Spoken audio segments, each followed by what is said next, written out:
Hi everyone, I'm in my little she shed here and I'm going to do a little demo. I've got a couple pictures I'll show you at first on how I started the process, and then I'll do a little filming of the actual how I work in oil and get things accomplished, hopefully show you how I do a painting from start to finish. I've had a couple friends with some severe cancer issues, and so I thought I would do something pretty serious. Normally I don't do that. Hopefully you'll see some future videos that are a little bit more fun. But the process of working in oil is like this for me, and I thought I would share it with you. Hang in there.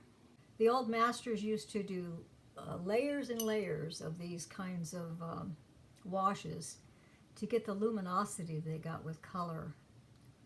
And you can see, because it's a wash, right here you can see that it is still dark underneath and still defined in shape, which I really like. So I'm just adding some whites here where you should be strong. That's a little bit too much there. You can see I covered it too much because that value is not as strong. So I'm going to just remove some of that wash by the nose. Don't want too much of that down there because I don't want to lose my facial structures. So I'm going to work on this for a while. I'm going to add some flesh tones. When I do that, I'll turn the video back on and you can see what I'm doing. This could take hours. So as you can see, I'm just laying in some light areas with a nice fine little wash, kind of blending into that dark area so that I have my shadow still and some interest. And you can see how it starts to build into a color of a face. The shapes are still there underneath the color. You can see the face coming up a little bit. And I will add some more as we go and be right back with you.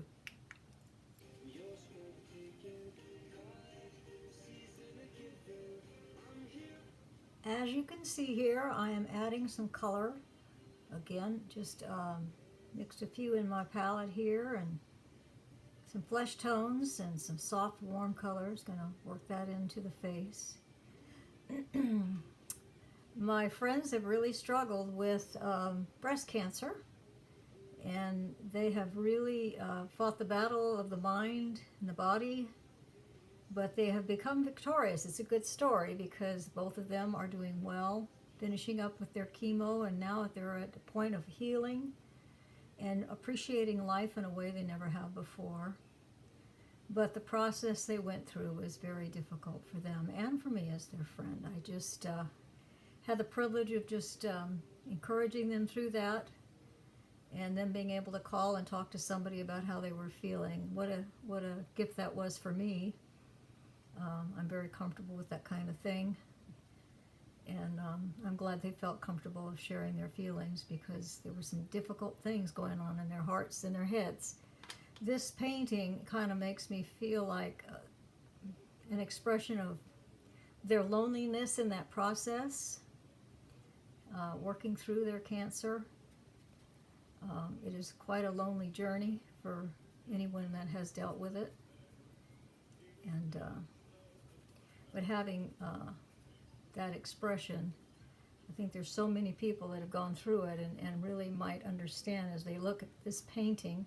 They might see something else, but in general they just will understand that sometimes in life this is how we feel, pretty alone, struggling. As you can see, I'm just putting some flesh tones down, adding a little reds from my palette. Very, very light. You can see that my washes are just a lot of terpenoid mixed in with the paint because I want it to dry quickly so I can add more later. That's one thing about oil that I don't like, is that it takes so long to dry, and I tend to work fast, so I've got to be patient with it. You can see I'm just kind of layering that paint over, kind of wet over the process. And you can see the face popping through with color. I hope and apply it. If I don't get it right, I'll dab it out and put some other color. What's so nice about oil, it is just so creamy and wonderful in its color. You can get in trouble with oil if you use yellow. You can tend to turn things into mud. But if you're careful, take your time, which sometimes is hard for me. I use a smaller brush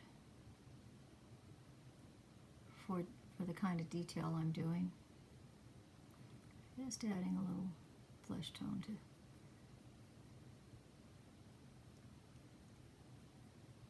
My sister gave me a whole bunch of paint by numbers when I was a kid, and I loved it, and it kind of, I think it taught me a sense of laying colors next to each other that are different, but help build on a painting. And so that's much better. I'll build more on that. Let's get some hair going here. She's not blonde, she's not brown, but she's something in between, I think. Just for the color balance, I wouldn't want to do red. These are grays and muted tones. I wouldn't want to do something black because it's so contrasty to who she is, kind of lose part of the face. So I'm going to stay with something copperish, reddish, not reddish, but I'll mute this out a little bit. This is part of the ear. I'm going to leave that alone. Just putting some color in for the hair. This is called scrumbling. This method of painting this way is scrumbling.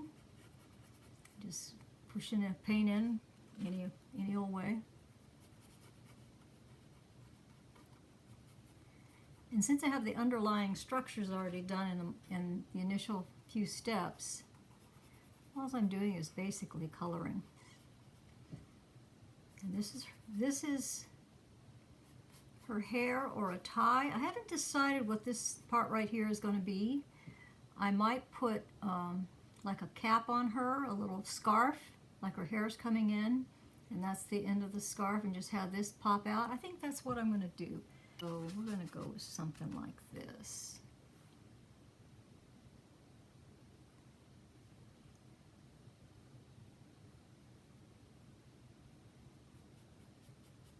And I'll just work it into that paint I already put down because it's nice and wet. I might put a pattern in this thing. That's what's so much fun, is you can make those decisions along the way. Some decisions you make, you're stuck with. But some of them are, you can decide at any time. So this is going to be her scarf right here. And I might put a little pattern in that to just break up the plainness of the gown, and everything else seems plain. Don't want too much pattern though, because it's all about is there too much interest in one thing over another. We want the interest to be her face, not her scarf. So this will be her scarf. This is a rigger brush. Try to treat yourself to some good brushes. They get worn out easily on canvas, so you just be nice to yourself and try to have some nice brushes to work with. This is called a rigger. It is very versatile in many ways with many mediums, and so I really, really like it. I'm going to add that background back in. And I'm just going to do a little design work here. Nothing fancy.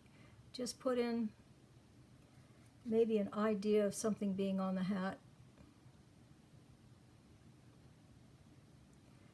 In art, random is always, always good. So don't have patterns that are, I mean, unless you're a pattern person, I'm not saying you shouldn't do that, but boredom is when something is the same over and over again. People stop looking at it. So you want to really make it interesting if you're going to put something in. I could have done checkers, I could do it, but in general, keep it simple because you don't want that hat to be the whole design. And you don't want it to speak too loudly. And because it's still speaking a little loudly, I'm going to use a brush that I really like to use. It's a very, very soft brush. And it'll help me blend that in.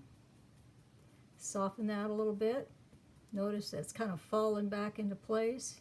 Doesn't have to speak too loudly. You don't want it to, unless you're doing something whimsical or something crazy. If it's something serious like this, you probably want to be very quiet about any amenities that you add to the painting. As you notice, the background here is really hatchety, haphazard. I kind of like that because it contrasts the smoothness of the skin and the clothing. Gives a little interest in the painting. If this were flat like everything else, it might not have been as interesting, and I like these little colors popping through that are in the background. I'm going to work on the eyes now, and maybe I can do that while I'm recording. Let's do a little gray and see what we can do here.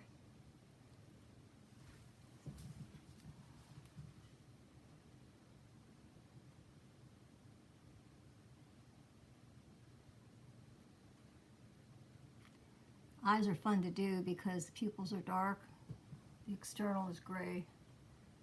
I'm not putting a whole lot of color down.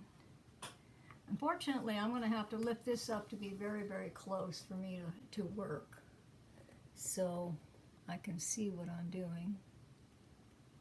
Just dropping in a little color, nothing fancy. I might even drop in a little blue. I like that brown underneath kind of shining through. Gives a little interest. I'm going to make a pupil dark. Clean my brush. Once that black is dry, I might put a little speck of white in there. Use a toothpick or a real fine brush and pop a little white in there so there's a reflection of light coming off of that. I like the color of these eyes in the middle here. I might add a little bit of zinc white because it's a little bit more transparent, but not much. I kind of like the color that's already there, but I'm going to give the idea of some reflection off of the white. That might be too much. We'll see. And I might dab that a little bit. Pull some back. There we go. Just enough to pull the eyes forward a little bit. Whenever you add light in color, it pushes things forward. When you add dark, it pushes it back, in general. I'll probably do eyelashes eventually, not sure. Well, I think I'm done with this painting. I'd like to just show you that I put some little sparklies in the eye. I used the tip of this little, I don't know what you call it, a pen. And so I just put the spots in there. I did a little texture here, and I lightened up over here a little bit. I have a small light section on her chin. I wanted to show that the light is coming through and hitting her chin. Well, that little painting project took about an hour and a half. I hope the video isn't too long for you. I tried to shrink it in some of the areas. Hope you picked up some great tips for your painting in the future. Be good to yourself, get some good brushes, enjoy the creative process. It's supposed to be fun, and have a great holiday season. Jingle bells. Now I'm going to go in the house and hopefully my husband fixed me dinner. I hope.